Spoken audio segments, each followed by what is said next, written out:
تعلیم کا کاروبار عوام بشمول تعلیم یافتگان میں بالعموم یہ خیال پایا جاتا ہے کہ تعلیم ایک مقدس فریضہ ہے، اسے کاروبار بنا لینا کوئی قابل تحسین کام نہیں، نیز یہ پیغمبروں کا پیشہ ہے، اس لیے اولاً تو اس کی کوئی اجرت ہی نہیں ہونی چاہیے، اور ہو بھی تو قدر ضرورت سے زائد نہ ہو۔ نجی تعلیمی اداروں کی بھاری فیسیں اسی لیے ہدف تنقید بنتی ہیں۔ اس کے برعکس حقیقت یہ ہے کہ پیغمبروں کا کام خدا کا دین لوگوں تک پہنچانا اور اس کی تعلیم دینا تھا۔ سائنسی اور سماجی علوم اور پیشہ ورانہ مہارتوں کی تعلیم پیغمبروں کا کام نہیں رہا۔ اس قسم کے علوم و فنون کے لیے انہیں بھی دوسروں کی مدد درکار ہوتی تھی، جس کا معاوضہ ادا کیا جاتا تھا۔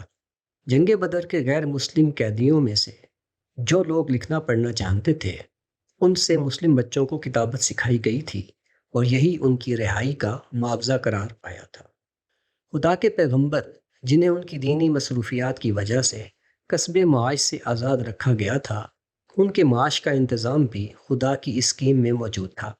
مال غنیمت کا 5واں حصہ اور مال فے، یعنی جو جنگ میں لڑے بغیر ہاتھ آ جائے، رسول اللہ صلی اللہ علیہ وسلم کے لیے مخصوص تھا، جسے آپ اپنے اہل خانہ اور سماج کے دیگر ضرورت مندوں کے مصارف میں خرچ کیا کرتے تھے۔ بنی اسرائیل کے ہاں اللہ تعالیٰ نے یہ دستور رکھا تھا کہ بنی لاوی جو ان کے دینی امور کے نگران تھے، ان کے اخراجات پورے کرنا قوم کی اجتماعی ذمہ داری تھی، لیکن عام لوگوں کے معاش کے لیے ایسا کوئی خدائی انتظام نہیں کیا گیا، لہٰذا ان کے لیے دین کی تعلیم و تدریس کی خدمات کا معاوضہ وصول کرنے میں بھی کوئی حرج نہیں۔ اس سے واضح ہے کہ دنیا سے متعلق امور اور فنون کی تعلیم کے معاوضے یا کاروبار کو ناقابل رشک نگاہ سے دیکھنے کا کوئی جواز ہی نہیں۔ یہی بات مبنی بر حقیقت اور قرین انصاف ہے۔ جس طرح سستی اور معیاری سفری سہولتیں اور علاج معالجہ کی فراہمی جدید ریاست کی ذمہ داری شمار ہوتی ہے، اسی طرح سستی اور معیاری تعلیم کی فراہمی بھی اس کی ذمہ داری میں شامل ہے۔ تاہم تیسری دنیا کے دیگر ممالک کی طرح پاکستان میں بھی سرکاری تعلیم کی حالت ناگفتگو ہے۔ حکومتی ترجیحات میں اس کا نمبر بہت نیچے ہے۔ اس صورتحال میں یہ بالکل فطری بات ہے کہ معیاری تعلیم کی کمی پوری کرنے کے لیے نجی شعبے سے حوصلہ مند اور باصلاحیت افراد آگے آئیں اور سماج کو مطلوبہ خدمات فراہم کر کے معاوضہ وصول کریں۔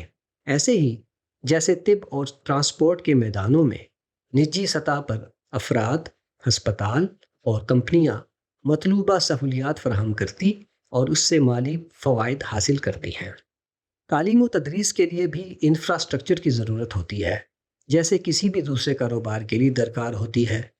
عمارت، اس کا کرایہ، لیبارٹری اور سپورٹس کا سامان، یوٹیلیٹی بلز، اور سب سے بڑھ کر اساتذہ اور دیگر عملے کی تنخواہیں۔ اس ساری تگ و دو کا اطمینان بخش معاوضہ اور منافع ملنا اخلاقیات کے کسی بھی پیمانے سے غلط نہیں۔ اس لیے اس حقیقت کو تسلیم کرنا چاہیے کہ تعلیم کا کاروبار بھی ایک درست کاروبار ہے۔ البتہ فیس کے لحاظ سے تعلیمی معیار کو یقینی بنانا تعلیمی اداروں کی ذمہ داری ہے، اور والدین ان سے جواب دہی کا حق رکھتے ہیں۔ نج کے تعلیمی اداروں میں ایک استاد کا تجربہ جتنا زیادہ ہوتا جاتا ہے، اس کی خدمات کی طلب بھی بڑھتی جاتی ہے۔ اسی تناسب سے تنخواہ میں اضافے کا مطالبہ بھی اس کا حق بنتا ہے۔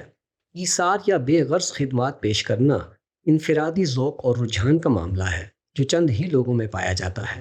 ایسی کسی انفرادی مثال سے عام لوگوں سے ایثار اور بے غرضی کا مطالبہ کرنا بے جا ہے۔ اپنی ضروریات سے بندھے ہوئے عام لوگ عمومی رجحانات کے حامل ہوتے ہیں۔ سماج کو یہ عمومی رجحانات ہی قائم رکھتے ہیں۔ ہر کوئی درویش صفت ہونے لگے تو سماج تباہ ہو جائے۔ پھر ایثار کا مطالبہ صرف استاد یا نجی تعلیمی اداروں کے مالکان ہی سے کیوں؟ یہ مطالبہ ہر اس پیشہ ور سے کیا جا سکتا ہے جس کا پیشہ مقدس سمجھا جاتا ہے۔ ڈاکٹر اور جج سے بے غرضی کا مطالبہ نہیں کیا جاتا۔ اسی طرح اساتذہ اور تعلیمی اداروں کے مالکان سے بھی نہیں کرنا چاہیے۔ تعلیمی اداروں کے اخراجات ہر علاقے اور ہر طبقے کے لحاظ سے مختلف ہوتے ہیں۔ طبقات کا یہ فرق جس طرح ریستورانوں، کپڑوں کے برانڈز وغیرہ میں ظاہر ہوتا ہے، اسی طرح تعلیم کے مختلف معیارات میں بھی اس کا ظاہر ہونا بالکل فطری ہے۔ جب تک سرکاری تعلیم کا معیار بلند نہیں ہو جاتا۔ یہ فیصلہ لوگوں کے وسائل اور ذوق پر چھوڑ دینا چاہیے کہ وہ بچوں کو کس معیار کی تعلیم دلانا چاہتے ہیں۔ وسائل کی کمی کے سبب سے معیاری تعلیم نہ دلا سکنا افسوسناک ہے، مگر اس کا علاج نجی تعلیمی اداروں سے ایثار کے مطالبے میں نہیں، وسائل میں اضافے اور سرکاری اسکولوں کے معیار میں بہتری لانے میں ہے۔ نجی کاروبار کرنا آسان کام نہیں، خصوصاً پاکستان میں، جہاں کاروبار کے لیے حالات اکثر غیر یقینیت کا شکار ہو جاتے ہیں۔ اس کے باوجود کاروبار کی ہمت جٹانے والے داد کے مستحق ہیں۔ تعلیم کو بطور کاروبار اختیار کرنے والے ایک بھاری اور نازک ذمہ داری اٹھاتے ہیں جس میں کسی کوتاہی کی گنجائش نہیں دی جا سکتی۔ انہیں چاہیے کہ اپنا کاروباری فریضہ پوری دیانتداری اور احساس ذمہ داری کے ساتھ ادا کریں۔